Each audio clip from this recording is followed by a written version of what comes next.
Just a couple of words on my side. Samantha, as you all know, has had a marvelous mission to space. She has done many experiments which are essential for us in ESA to really further discover new things for space exploration, but not only space exploration, also for people on the ground, and see what can be applied in terms of technology, in terms of knowledge to every single citizen. And there's so many benefits, and I'm sure Samantha will mention some of them where we are really benefiting from this mission of Samantha. Samantha was in orbit 168 days, which adds to her first mission, and both missions together, so the Minerva mission she just concluded with her first mission, were 368 days, and she did on this particular mission now 71 million miles with the space station around the globe. But she had a number of firsts which are quite remarkable. Samantha is the first female European astronaut to do a spacewalk. Samantha is the first female European ISS crew commander, and she has been really a role model as being, unfortunately, so far the only female member of the current astronaut class. But she has been a tremendous role model for all young people, but especially also the female young people, to really get inspired by space. Her outreach was remarkable, and really thank you, Samantha, from my side for being so wonderful in communicating the complexity of space to all the people down on the surface. Let me stop here and really thank you from my side. I'm actually very happy to see George Zakocha next to me, president of ASI, and I think that this also symbolizes the good cooperation which we have here, Samantha being the ESA astronaut, but of Italian origin and with a very strong Italian roots and culture. I'm very happy to sit also next to Giorgio here. So thank you from my side.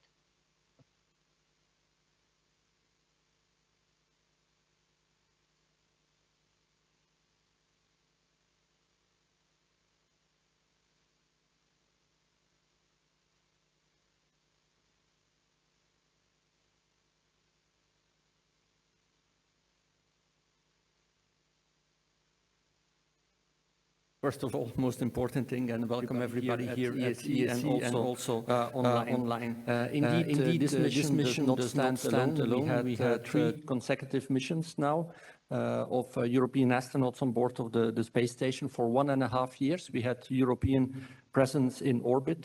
First of all, the Alpha mission of Thomas Pesquet, then the Cosmic Kiss mission of Matthias Maurer, who is in the room here as well with us. And actually next year we will have the Ugin mission of Andy Morgensen, also a long duration mission that is coming up. So yes, it's a great time to be a European astronaut, I would say, with all these missions that we are flying. As DG already mentioned, we did a lot of science on board of the ISS. Samantha did a lot of firsts as well, and she will certainly comment on that. But those missions, of course, do not stand alone. They prepare us for the future. And the future, as you might know very well, is on one hand, the Gateway. We have 3 flights that we need to prepare in the coming years, I would say, for the first Europeans to fly towards the moon. Very exciting here as well for all the people here in the Astronaut Center that will work on that. But we want to go beyond. We want to have also Europeans walking on the surface of the moon. And that is one of the decisions that is at stake at the Ministerial Council that will happen in 22nd and 23rd of November in Paris this year. So, of course, as astronauts, but also as explorers, most of all, with the whole of ESA, we are looking forward to these decisions that will be upcoming. But we even want to go beyond that. Today, as you all know, we fly with our colleagues from NASA, from Russia, in Soyuz, in SpaceX, in the future maybe on Boeing spacecraft. But maybe it's time that Europe start developing its own capabilities to fly its astronauts to space. And therefore, following the Space Summit that took place in February this year, a high-level advisory group was formed that is debating the wider question of should Europe invest into its own human access to space, not only from a space point of view, from a technology point of view, from an operational point of view, but from a wider societal point of view. And these people will actually meet here in the center again in this month as well. So we will be able to show them as well. And Samantha will also interact with them to show them the importance of investing into this area. So with this, I would leave the floor to Mr. Sakoccia from ASI. But just to say in summary that we had very exciting times with these 3 back-to-back missions, but there are more exciting times to come. Thank you very much. Thank you, Frank. Giorgio Sakoccia, presidente dell'ASI, benvenuto anche a lei e anche una domanda per lei. Che significato ha avuto la missione Minerva per l'Italia? Thanks. Thanks, Marco. Maybe a few words in Italian first. Ciao Samantha, bentornata, è stato bellissimo vederti così in forma, come ha detto già Joseph, sabato scorso a Colonia. L'intera nazione ti ha seguito con passione e affetto durante la tua missione. Adesso ovviamente ti aspettiamo prima possibile per venirci a raccontare più da vicino cosa è stata questa missione per te. Switching to English, and trying to answer your question, of course, the mission, Joseph has already recalled all the record you broke during your mission. This is fantastic, of course. You really are a reference, a role model for young generations, for all Europe. Of course, you did a lot of important experiments. This has been recalled already, and precious experiments also that were developed in Italy by our scientists and promoted by the Italian Space Agency. But of course, you perform experiments for all the partners in Europe. But I think your mission also had a very symbolic value because it took place, it happened during a period of really difficult moment down on Earth, international crisis. And I think to seeing you and your fellow colleague astronauts in the International Space Station working together, sharing your time, really making a perfect collaboration with the support of all the experts on ground that support your mission, I think was a really, really important symbol of how space is something that promotes international collaboration and it really should be used as an opportunity to, as a symbol of peace. So now we wait for you to be back and also to tell us how did you see our planet from space during the second flight, if you have seen changes, something that would trigger on us more and more the idea that we need to respect and protect our planet in the future. So we wait for you, Samantha. Thanks for being back with us. Thank you, Giorgio. With that, I pass it directly on to Samantha before we start the Q&A, because you asked a question which I think to which the reply everybody is interested in. Thanks, Giorgio and Samantha. Well, first of all, good morning to everyone who is attending here in person at the European Astronaut Center and to everyone who is online. And thank you so much, DG and President Sakoccia and Frank for your kind words and welcome. And I think the first thing I want to say is a big thank you. First of all, for the most recent events, which has been my welcoming for my so-called direct return from the United States here in Cologne. I know that it's a huge effort whenever an astronaut comes back, and lots of people really mobilizing and bending over backwards to help and accommodate the needs of the astronauts. So a big thank you to the direct return team and also to Italy for coming and fetching me from Houston, and the Italian Air Force crew that came to get me home. Big thank you to everyone. And then, of course, a huge thank you for this amazing opportunity I had. I mean, it feels, when you go to space once, it feels like a once-in-a-lifetime opportunity, you know, bigger than life event. And having the opportunity to do it twice, I feel even more privileged. I was really looking forward to having this experience one more time, at least as a veteran astronaut, not a rookie anymore. And indeed, it felt very different. I think I could contribute much more to the team. I had an opportunity to perform a spacewalk this time, which I didn't have on my first mission, and it's something I really looked forward to, and so I'm incredibly grateful for that opportunity. I'm grateful for the opportunity of having fulfilled some leadership roles in this mission, which I think as a professional feels quite gratifying. As you know, as you get more experience and older, you you want to fulfill roles of greater responsibility. So I was very grateful for that. I'm grateful that I had the opportunity to see space station after almost a decade and see how it has evolved, how it's become busier. I mean, it's just, you know, when you look at space station in the images and maybe you're not too familiar with it, it looks like clutter. You know, there's less cables everywhere and hardware, but, you know, when you know a little bit more about it, you realize all of those cables, it's because there's hardware installed that didn't used to be there a decade ago. So, of course, it becomes more challenging as an astronaut in terms of habitability, but it's also a testament to the fact that there is, you know, there's so much more hardware, many more facilities for research, for in situ measurements, technology demonstrations. So it's great to see that this amazing outpost in low Earth orbit, which is, you know, of course, we are transitioning to commercial space stations, and hopefully in a few years we will have more assets in low Earth orbit. But I doubt that we will see something as complex and just, you know, the sheer size of space station anytime soon. So it's something that we have to cherish and exploit to the maximum as long as it's available. And so it's great to see that exactly that is happening. As Frank was saying, this was the third of a series of back-to-back missions. So I think that's really stepping up from EAC side in terms of being able to support. You know, when I came here 10 years ago, an astronaut mission felt like, you know, this all hands on deck. Hey, we have an astronaut mission.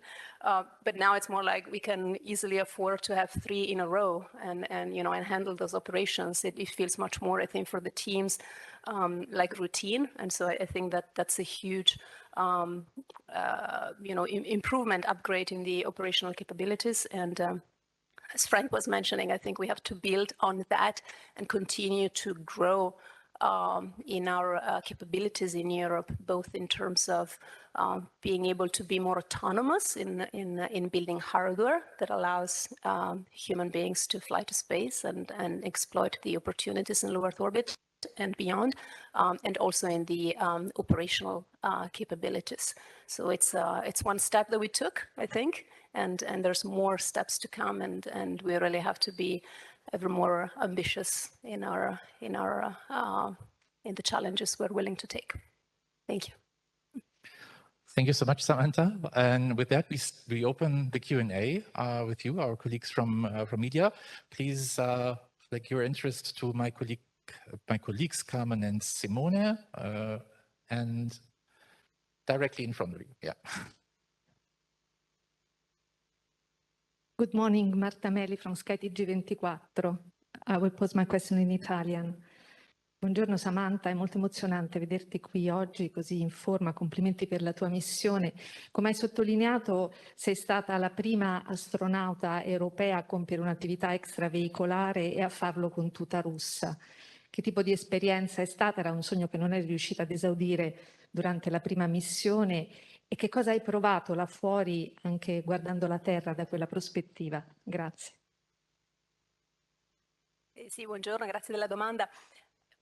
È stata un'esperienza molto intensa da tanti punti di vista, sicuramente molto sfidante.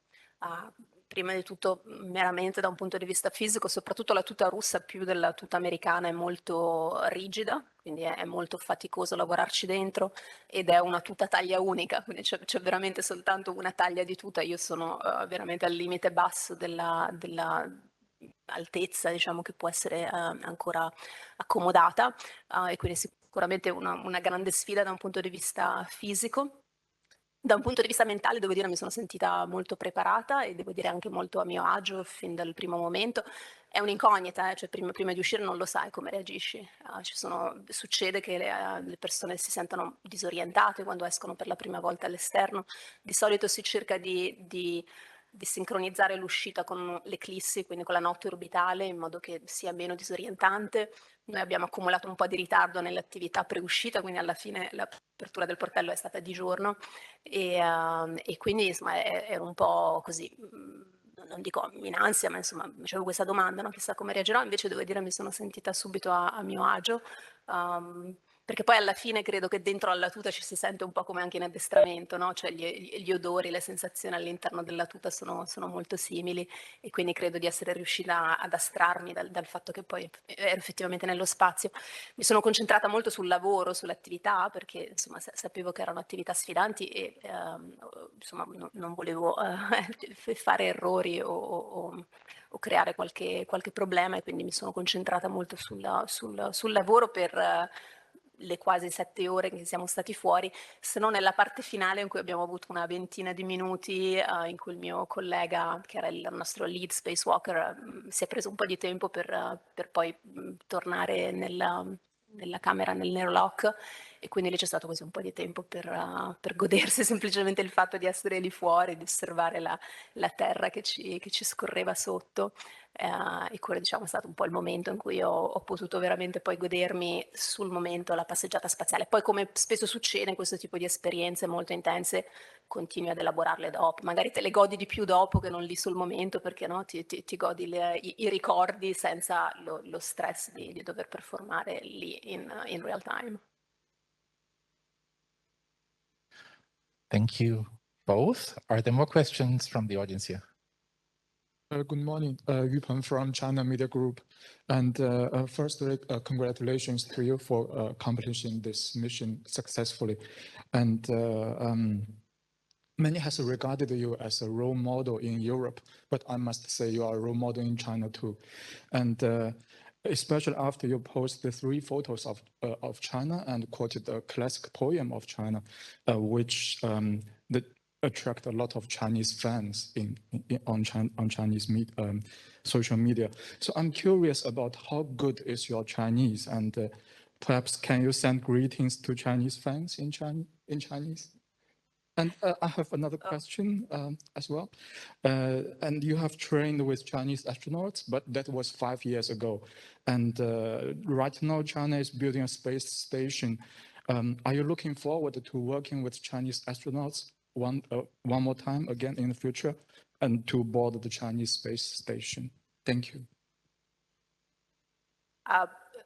First of all, I have to say I cannot take credit for choosing that poem. My Chinese is not that good, and my knowledge of Chinese classic literature is not that good.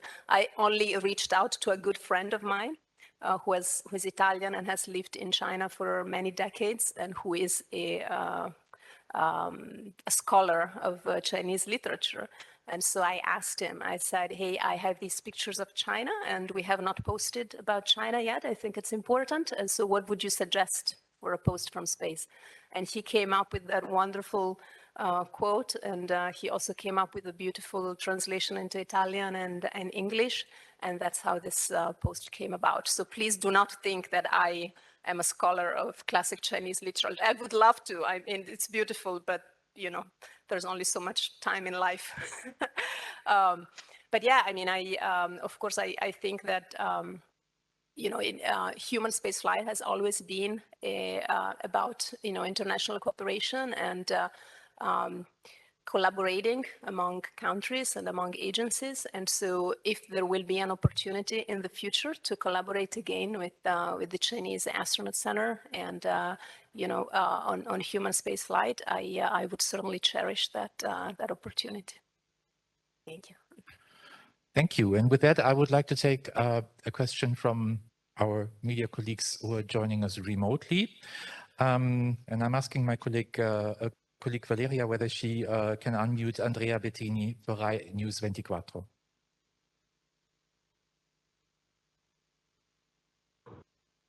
Sì, buongiorno a tutti, buongiorno Samantha, congratulazioni intanto per la missione. La mia domanda è innanzitutto come ti senti dopo il rientro dallo spazio, cosa ti attende nei prossimi giorni, nelle prossime settimane lì a Colonia, e poi anche se sai già quando tornerai in Italia. Grazie.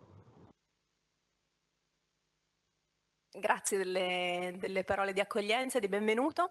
Mi sento bene, devo dire, forse anche meglio della volta scorsa. Credo che probabilmente c'è un certo effetto di esperienza anche nell'adattamento post-ritorno. Il corpo in qualche modo adesso sono delle ipotesi mie, pura speculazione, però probabilmente c'è una certa memoria di questa fase di riabilitazione, no, in cui ci si riabitua al peso, alla normale gravità terrestre, quindi a me sembra che questa seconda volta sia tutto molto più facile, meno faticoso.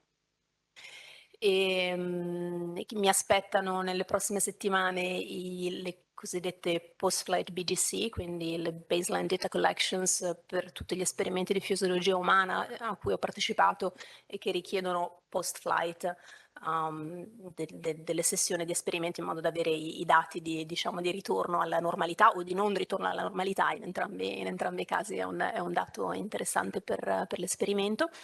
E i debrief che farò in gran parte in remoto qui da Colonia, collegandomi con i miei colleghi che invece sono a Houston.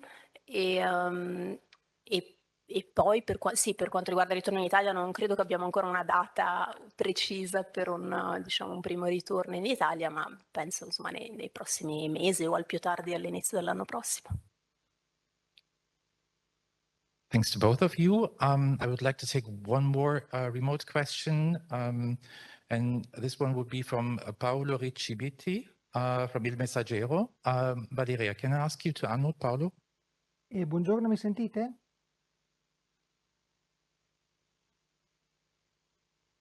Yes, we hear you loud and clear. Buongiorno, faccio la domanda in italiano. Buongiorno e bentornata Samantha Cristoforetti. Complimenti per lo spettacolare remake di 2001 Odissea nello spazio e in generale per la sua opera di divulgazione scientifica durante questa missione. È stata davvero molto efficace. Potrebbe per favore descriverci la differenza tra l'ammaraggio con la Crew Dragon e il ritorno con la Soyuz? Grazie. Sì, intanto buongiorno. Diciamo la fase di rientro nell'atmosfera è abbastanza simile, voglio dire, un profilo di rientro non identico, però in sostanza abbastanza simile, quindi si ha un impulso di frenata, il rientro attraverso l'atmosfera, una fase di G elevati in cui si rallenta molto attraversando l'atmosfera, la fase in cui si vedono le fiamme fuori dalla finestra, tutto abbastanza simile, l'apertura dei paracaduti, uno soltanto nel caso della Soyuz e più paracaduti nel caso di Dragon, però l'effetto all'interno è abbastanza simile. La grossa differenza, come giustamente menzionato nella domanda stessa, è che in un caso si atterra su terra ferma, mentre nel caso di Dragon si atterra in mare. Era una cosa che insomma un po' non dico mi preoccupava, ma insomma era una domanda aperta, come ti senti, no? Quando arrivi da una missione nello spazio, invece di atterrare su terraferma ti ritrovi in mare, quindi con le onde, può ovviamente causare un po' di nausea. Devo dire che forse siamo stati fortunati con il ritmo delle onde, con il tipo di oscillazione, però nessuno di noi ne ha sofferto, anzi se vogliamo era un po' come un rock into sleep, no? Come una sorta di farci addormentare nel tempo che siamo stati lì. Poi l'altra differenza ovviamente è che dopo l'ammaraggio stesso si viene recuperati e messi su una nave di recupero, quindi anche lì non siamo immediatamente su terraferma, ma anche la nave stessa ovviamente si muove. Quindi quando poi finalmente dopo il volo in elicottero siamo arrivati su terraferma a Jacksonville, insomma si è sentita la differenza, perché ci siamo tutti sentiti molto più stabili da un punto di vista vestibolare, dell'equilibrio, eccetera. Quindi la differenza ovviamente c'è, ovvio che è più facile da un punto di vista di equilibrio vestibolare, di nausea, se si atterra su terraferma, però anche questa esperienza di ammaraggio non ci ha causato grandi problemi, devo dire. Thanks to both of you. More questions from the audience here in Cologne at EAC.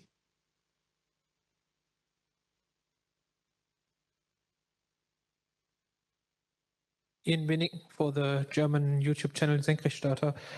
Going back to what Frank de Winnes said earlier, developing European access to space. You've flown with the Russian Soyuz, you've flown now with SpaceX Dragon. Would you fly on a European vehicle? Thanks. Yes, in a heartbeat.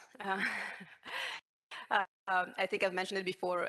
You know, people always ask you when you come back from a space flight, you know, okay, what's next? What's your dream now? You know, do you dream to go to the moon or to Mars or all these things? Yeah, that's all great, but I think I've arrived to a time in my life where my dreams are less about myself and my own achievements and ambitions, and more about what can we do collectively. And I think that it would be my dream to see a European vehicle, and I'm sure we'll have many younger, capable astronauts very soon who will be ready to jump on it as well. But if they asked me to do it, I would do it in a heartbeat, and it would be a dream come true. Thank you. I would take one more question from the audience here, and if there is none, we have plenty of questions from colleagues joining us via the WebEx event, and I see there is none, so I will continue with a question from Nicola Colotti, Radio Svizzera Italiana. Could you unmute, Valeria? If not, I will read it.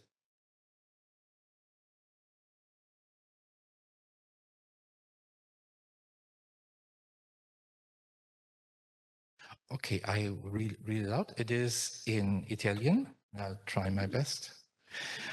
So, da Nicola Colotti, Radio Svizzera Italiana. Complimenti per il ritorno alla normalità così rapido. Parlando del futuro possibile, Samantha immagina di poter sbarcare un giorno sulla Luna.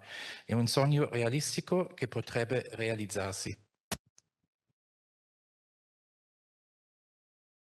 Beh, oddio, non è impossibile, è nel reame delle possibilità, però insomma mi piace sempre ricordare che stiamo finalmente selezionando una nuova classe di astronauti e astronaute, e credo che la cosa principale, la priorità per tutti in questo momento sia assicurarci che loro abbiano delle possibilità di volo al più presto.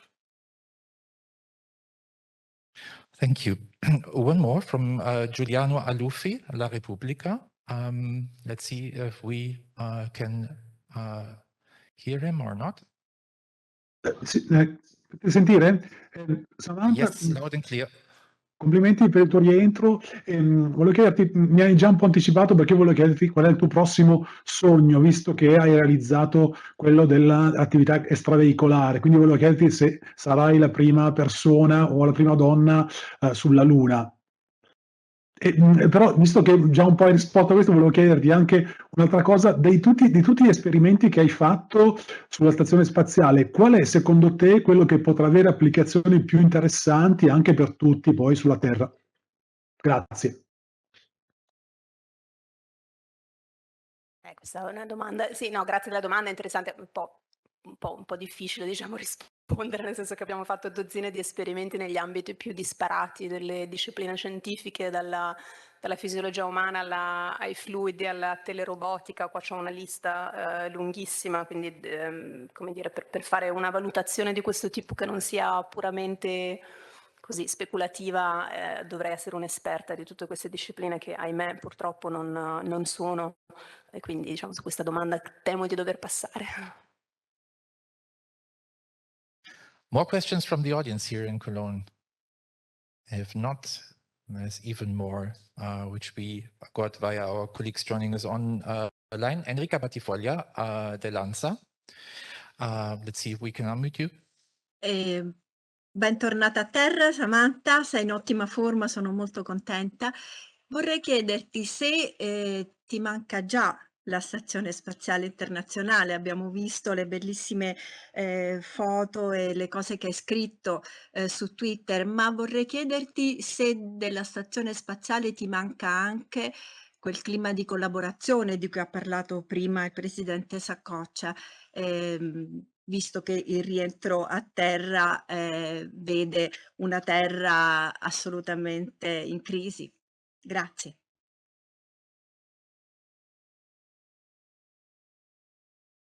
Diciamo, la stazione spaziale sicuramente mi manca e mi mancherà. Insomma, è un posto dove ho passato un anno praticamente della mia vita in due missioni, è un posto dove sono stata sempre bene, che ho amato e dove, come dire, si può vivere in una dimensione che sulla Terra non è possibile, che è quella dell'assenza di peso, che devo dire forse è la cosa che in assoluto a me piace di più. Oltre, come dicevi giustamente tu, e grazie anche delle parole di benvenuto, a questo clima molto bello che c'è a bordo, che è questo clima che probabilmente esiste anche in altri ambienti, non ne dubito, però per me che faccio questo lavoro è lì soprattutto che lo ritrovo, questo clima di affiatamento, di legami forti all'interno, no, di un gruppo che in qualche modo lavora insieme per gli stessi obiettivi, questa determinazione a mettere sempre davanti le cose che ci uniscono e ci fanno lavorare armoniosamente insieme e mettere da parte tutto quello che invece può essere conflittuale. Crea un'atmosfera molto bella, molto particolare che ripeto, io nella mia vita ho sperimentato soprattutto lassù sulla stazione spaziale. A question from Peter Oliver from CGTN Europe. Peter, can you hear us? And if yes, please let us know. Yeah, hello, yes, can you hear me? Yes, loud and clear. Marvelous. Hi, Samantha. Thanks very much for speaking to us and welcome back. It was great to talk to you very briefly on Saturday. My question really is, you know, it's been 5.5 months since you've been away. There must have been some things that you've been missing while you were up on the ISS. After this debrief's over, what's the first thing that's on your agenda? And if I could, I'm sorry for keeping on pushing you with this, my colleague did in the room as well, is there any small message you can give us in Chinese for our viewers? You know, I'd love to, but I haven't practiced my Chinese at all in the last 6 months, as you can imagine, so it would be embarrassing. But if you give me a chance to practice a little bit my Chinese, maybe in a couple of months I will do so. But yeah, looking forward, I mean, I mostly, you know, looking forward to spending time with my family and maybe have some time off at some point where I can relax. It's always a little bit challenging when you come back from a space mission because, you know, you've been pushing all this time during training, and then the pre-launch and the launch and the mission, and the adrenaline is high. And then you come back and there is part of you who would like to just, you know, let go. Okay, now I'm done. I want to relax. But the truth is the mission doesn't end until it's really finished, which is after the whole post-flight period. And so I certainly, you know, look forward to this post-flight period. It's an interesting, invaluable time. But I certainly also look forward to have some time off after that. Thank you very much. I remind you, if you want, if you're a member of the audience here and you want to ask a question, please raise your hand and Carmen will see it and hand the microphone. Meanwhile, I continue with questions we receive from our journalists joining us remotely. And there is one by Romolo Sticchi. From Telegiornale Rai. Romolo, could you unmute yourself, or Valeria may do it for you? Ecco, mi sentite? Yes. Innanzitutto bentornata anche a nome del TG3 e della Rai.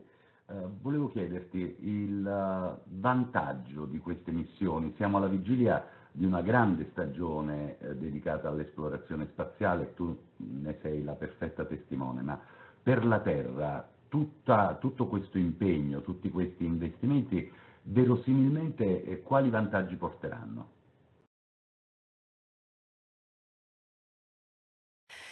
Diciamo che gli investimenti nel volo umano spaziale fanno parte di un complesso più ampio che è quello degli investimenti nelle capacità spaziali.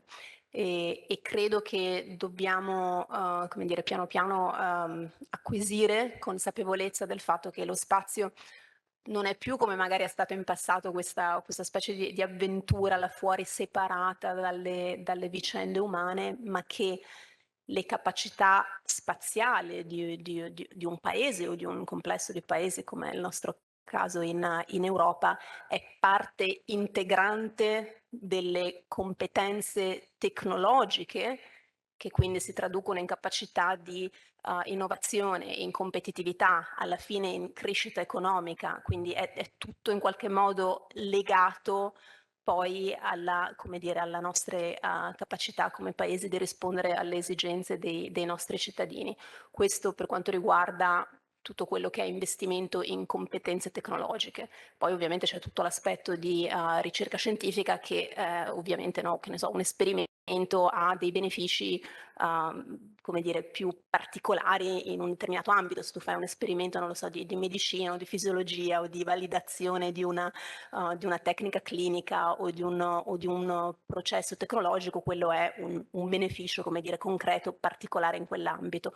Però, come dire, secondo me dobbiamo astrarci un pochino e cercare di capire che investire in competenze spaziali come dire, è un investimento in capacità tecnologiche, capacità di innovazione, capacità che veramente, cioè a me sta a cuore tantissimo perché è fondamentale, capacità di tenere i talenti e di incoraggiare sempre più giovani uomini e giovani donne a perseguire carriere, studi prima e poi carriere in ambiti scientifici e tecnologici. Cioè, sono tutte cose che sembrano molto astratte, ma poi alla fine vuol dire crescita economica, benessere, capacità di stare tutti meglio. I take the opportunity to remind you that we have also more spokespersons here. Our director, Josef Aschbacher, Director General, he's also able to take questions in Italian. So if you have them, please let us know via the WebEx event or here on site with my colleagues, Giorgio Sacoccia, also in Italian and English, and Frank De Winne as the ESA head of the ISS program, and the European Astronaut Center here can take questions in English and French and in Flemish. Just to let you know, meanwhile, we have one more question here in the audience and a couple more coming from our colleagues online. Samantha, tu sei stata anche la prima astronauta europea ad essere comandante della Stazione Spaziale Internazionale.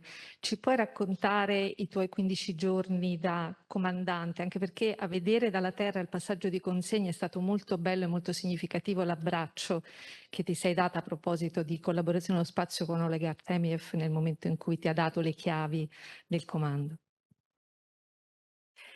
Sì, devo dire, da un punto di vista di responsabilità nel quotidiano, siccome avevo fatto comunque fin dall'inizio, fin dall'arrivo la USS Lead, quindi ero stata responsabile fin dall'inizio delle attività nel segmento non russo della stazione spaziale, nelle attività quotidiane nelle responsabilità quotidiane non è cambiato molto, o meglio, nelle attività quotidiane non è cambiato molto, nelle responsabilità sì, perché nel momento in cui comunque ti danno il comando vuol dire che se dovesse succedere qualcosa di serio veramente, no? Un'emergenza, un qualcosa di critico, a quel punto poi no, tutti vanno a chiedere conto a te di come è andata, di che cosa è successo, eccetera. Quindi diciamo la responsabilità è più grande.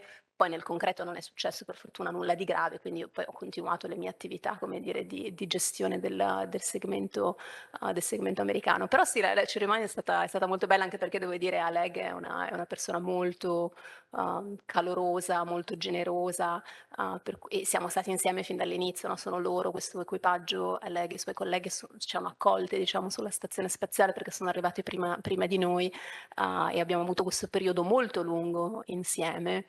Abbiamo fatto la passeggiata spaziale insieme, quindi insomma si era creato un legame molto, molto forte, quindi insomma è stato un passaggio di consegne anche per me anche molto emozionante. We continue with Giorgio Pacifici from Rai Telegiornale 2, and let's see if we can hear you, Giorgio. Sì, bentornata, ben ritrovata e grazie anche per le emozioni che ci hai fatto provare attraverso la tua bella missione. La domanda è questa, Samantha. Tu sei molto esperta ormai nel volo spaziale, hai detto tu stessa 1 anno, eccetera. Quindi sai anche delle difficoltà degli astronauti nello spazio. Ecco, quanta è vera la probabilità di grandi viaggi nello spazio su Marte o per una futura base fissa sulla Luna? L'organismo umano riuscirà ad adattarsi a tutto questo? Grazie. Sì, no, su questo non ho dubbi, credo che l'organismo umano si adatta in maniera eccezionale. Poi noi ovviamente osserviamo un sacco di cambiamenti che si possono, no, che si verificano in assenza di peso, in ambiente spaziale, però, come dire, sono cambiamenti che a volte non percepisci necessariamente, perché rimangono a livello subclinico, quindi sono cose interessantissime da un punto di vista di ricerca medica, no? di comprensione di funzionamento proprio dell'organismo umano, però non credo che siano degli impedimenti alle missioni nello spazio. Ci sono dei grossi punti di domanda relativi alle radiazioni, su cui ci sono insomma ancora un po' di cosiddetti knowledge gap da riempire, però anche lì io credo che non siano necessariamente degli showstopper. Credo che dove dobbiamo fare lo sforzo invece è la continua maturazione delle tecnologie e soprattutto lo sviluppo di concetti che siano sostenibili nel tempo da un punto di vista economico. One more question from Udina Ifeoma from Space Place team. Udina, let's see if we can hear you. If not, I will read your question. Can you hear me? We can hear you. Try again, please. Okay, great. Welcome back, Samantha.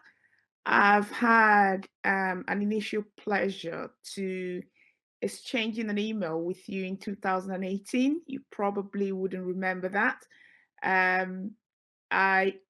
But my question is, in your own view, what would you classify as your success story in your second mission to space? What's your greatest success story in this second mission to space? I would say, especially going back to the fact that I served on the ISS as first as leader of our segment, the US orbital segment, that's how we call it, and then for a brief period of time as commander. I think that, looking back, my primary responsibility and therefore I believe my biggest achievement, although it's by no means only my achievement, but our achievement as a team, is that we worked very smoothly, very harmoniously together as a crew throughout our 5.5 months in space, and we still came back as great friends.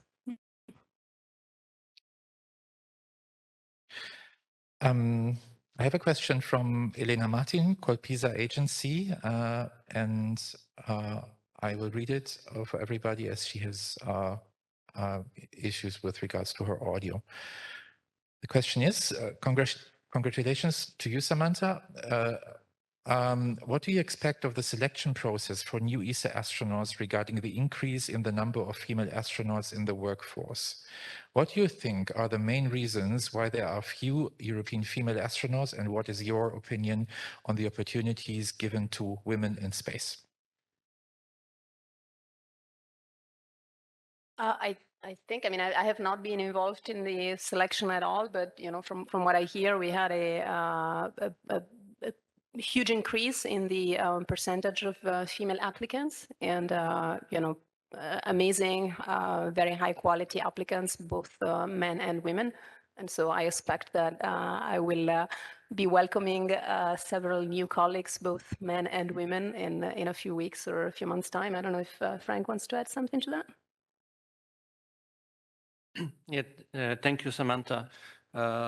Indeed, I think what we have seen in the selection process was a lot of women candidates that were of very high quality, that have applied and that have actually gone through the entire process together with their male colleagues. We are now at the final stages. We have done the interviews at the level of our Director General. And then we will see when the decision will be taken. And maybe, Josef, you want to add some words on that as well. But I think what more that we have seen is that the high level of candidates that we had was not only useful for the astronaut selection, we have also seen a very high level number of candidates, both male and female, that would be very useful for the space sector in general, and that have been motivated throughout their selection process to invest more into contributing to space, and that I think by itself is already a gain as well. But maybe Joseph, you want to add some words? Thank you, Frank, and thank you for this question, which is extremely important. You know, diversity is a top priority of ESA, especially also written down in the Agenda 2025. But coming to the ratio of females to males in this selection process, you will recall that in the 2008-2009 selection, there were 16% females, and Samantha being the only one lady among 7 candidates being selected. The applications are out of the 22,000 plus applications. We had a ratio of 24% females. And now in the final stage, we are closer to the 40%, which I have interviewed together with a team to select. And out of this final batch, the astronauts. Let me reassure you that diversity is a top priority for me and for ESA. And I don't want to preclude anything on the final candidates that will be presented to you at the ministerial conference, but certainly be reassured that the ratio between female and male astronauts and reserve astronauts will be much more balanced than it was in the past. And as I say, I don't want to preclude what the result is, because this is supposed to be a surprise, but stay tuned. At the ministerial conference, at the end of the ministerial conference, we plan the announcement of the new astronauts, career astronauts, reserve astronauts, and para-astronauts in a very big event. Thanks to all 3 of you. And there's a follow-up question by Enrica Battifoglia from the Italian news agency ANSA. And Enrica, sì, grazie. Grazie mille. Sì, anche io vorrei parlare dei nuovi astronauti, della nuova generazione che conosceremo tra poco, e vorrei chiedere a Samantha Cristoforetti qual è l'augurio più profondo e più sentito a questa nuova generazione di astronauti. Credo che agli astronauti e astronauti appena selezionati si possa solo augurare di avere al più presto un'opportunità di volo. One more question, which I would like to, okay. One more question by Nicola Colotti, Radio Svizzera Italiana, and I would like to ask both Joseph, Samantha, and also maybe Frank for their answers. It's a complex question. Mi sentite? Pronto? Loud and clear. Ok.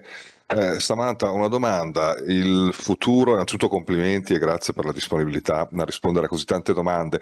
Il futuro della Stazione Spaziale Internazionale è a termine.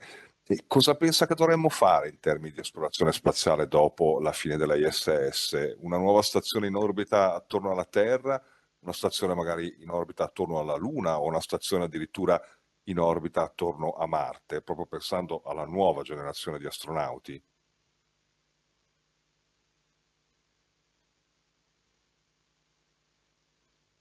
Yeah, Joseph first, please.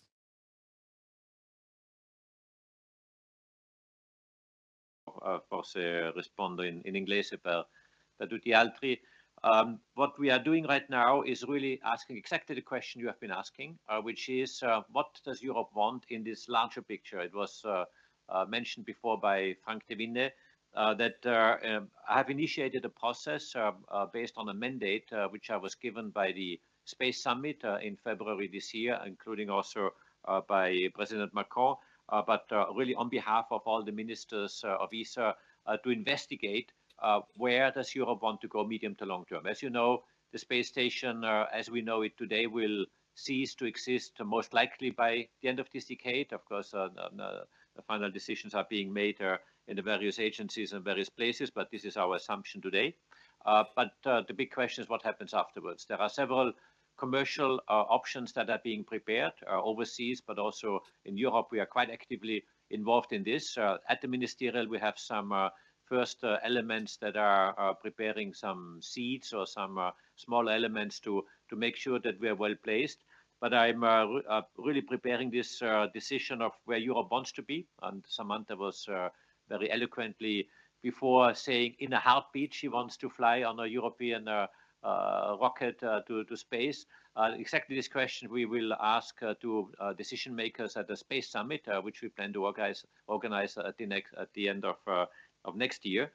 So we will have about a year time of reflection with people outside the space community, people inside the space community to provide the facts, but certainly at political and decision makers level to really answer exactly those questions which you are addressing. And this is, of course, fundamental for Europe as a very important, strong economic set of countries with an enormously capable industry, very strong technical progress which we have made. And I think we have all the building blocks in place, but of course this needs political decisions, which I would like to ask our decision makers, politicians to do. Okay, everything has been said. Thank you, Josep. There's one last light question towards the end of this news conference, which is again from Peter Oliver from CGTN. Peter, please go ahead. Hi, thanks for coming back to me one more time. Now, obviously astronauts, you guys are incredibly impressive people. I think sometimes it gets forgotten in amongst all of your achievements that you are human beings as well. Samantha, you're a renowned sci-fi fan. Do you bring some of the spirit of that unifying nature of space exploration from Star Trek to your day-to-day when you're commanding the ISS? Are there moments you wake up and you've got that job and you think, yeah, I'm in that. I'm part of this now. Yeah, indeed. I'm sitting here with my boss Frank, and one of the many things that we share is a passion for Star Trek, and that ethos of exploring on as a unified humanity and on behalf of all humanity is certainly something that has always appealed to me and continues to do so. There's no doubt about that. Wonderful. Thank you very much. Okay, so that's the wrap. Thank you so much. All the colleagues joining us online, all here on site at the European Astronaut Center. I would suggest that we use the remaining 2 minutes for our 2 panelists, at least. Unfortunately not possible with our colleagues joining us from Paris, for a short photo opportunity where you just stand up and photographers have a quick opportunity to take some photos of Frank and you, Samantha. Thank you.